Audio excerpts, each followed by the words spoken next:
Our poll has revealed that 60% of us wouldn't feel confident at all performing CPR in an emergency. Well, as it's National Heart Month, Dr Hilary is here with a life-saving demo.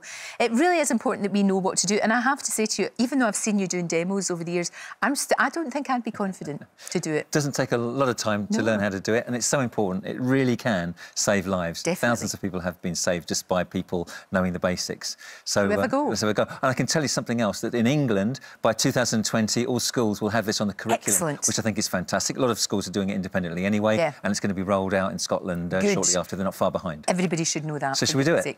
OK. Come on, let's have a go. OK. So we shall. The first thing is, if you come across somebody who's in extremis, you want to make sure that they're not responsive. Right. Are they responding? And the quickest way to do it is to call their name. Hello, can you hear me? Can you hear me? Okay. Maybe press with your knuckles on the rib cage, squeeze their earlobe, then that you find out that they're not responsive. So this is an emergency. The first thing you're going to do, you're going to call for help. Help! You're going to shout loudly. This is crisis. You're going to need help. You can also, if you're a beginner, 999, put it on speakerphone, then put the phone down. It takes 1 second to do that. If you've already established how to do it, then obviously you can do a few breaths first, then call 999, but do it at the start if you're not confident. And it's all about speed and confidence. So you've got someone who's unresponsive. The first thing you're going to do is make sure they've got a clear airway. To do that, 2 fingers under the chin, not pressing on the windpipe with other fingers. Forehead back, chin up. Look in the mouth. Is there anything obstructing the airway? If you can see something, just hook it out with your little finger. But say you can't see anything. You've got the airway open. You need to pinch the nose with this hand because you don't want the air coming out of the nose when you're breathing into the mouth. You want it going into the lungs. And if the chin is tilted far up enough, cover the mouth with your mouth and give 2 rescue breaths. You should see the chest rise. Yes. God, that's amazing. Yeah, you can. 2 rescue breaths. And then you're going to go on to 30 compressions. Heel of your hand between the nipples, which is at the bottom end of the breastbone. And the other hand on top, putting your full weight. See, I'd be worried about doing it too hard, just in case you break something. Doesn't matter. This person could be dying. So you need a lot of force. You need to compress the heart. And to compress the heart, you've got to compress the ribs. If the ribs break, it really is less serious than them not ever waking up from their resuscitation. So 30.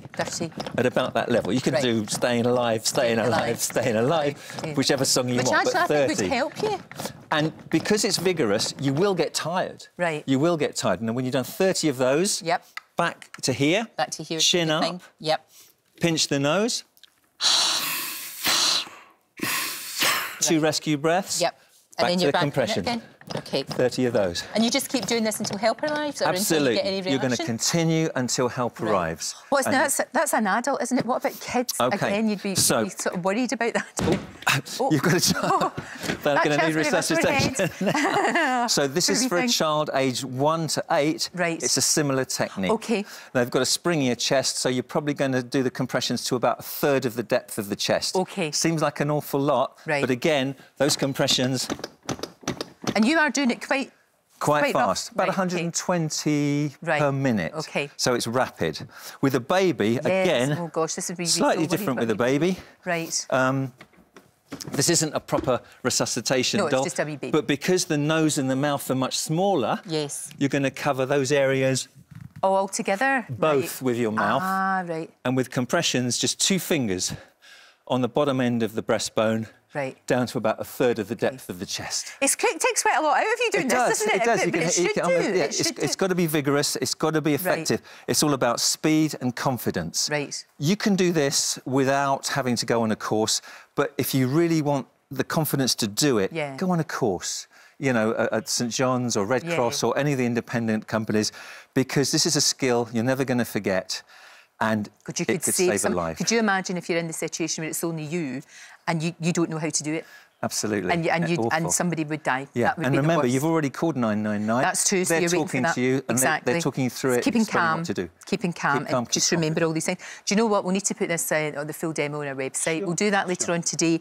And really, I think everybody should know this. I'm so glad they're doing it in schools. It's a wonderful, wonderful thing. It's really good. Kids are really good at it, and they love learning. And they've also got defibrillators in schools now. So they should. And they're saving lives with those as well. But there's no point having defibs unless you know how to use them. These days, they're almost foolproof. So again, that's part of the course that you do. Thank you, Hilary. Thank you so much.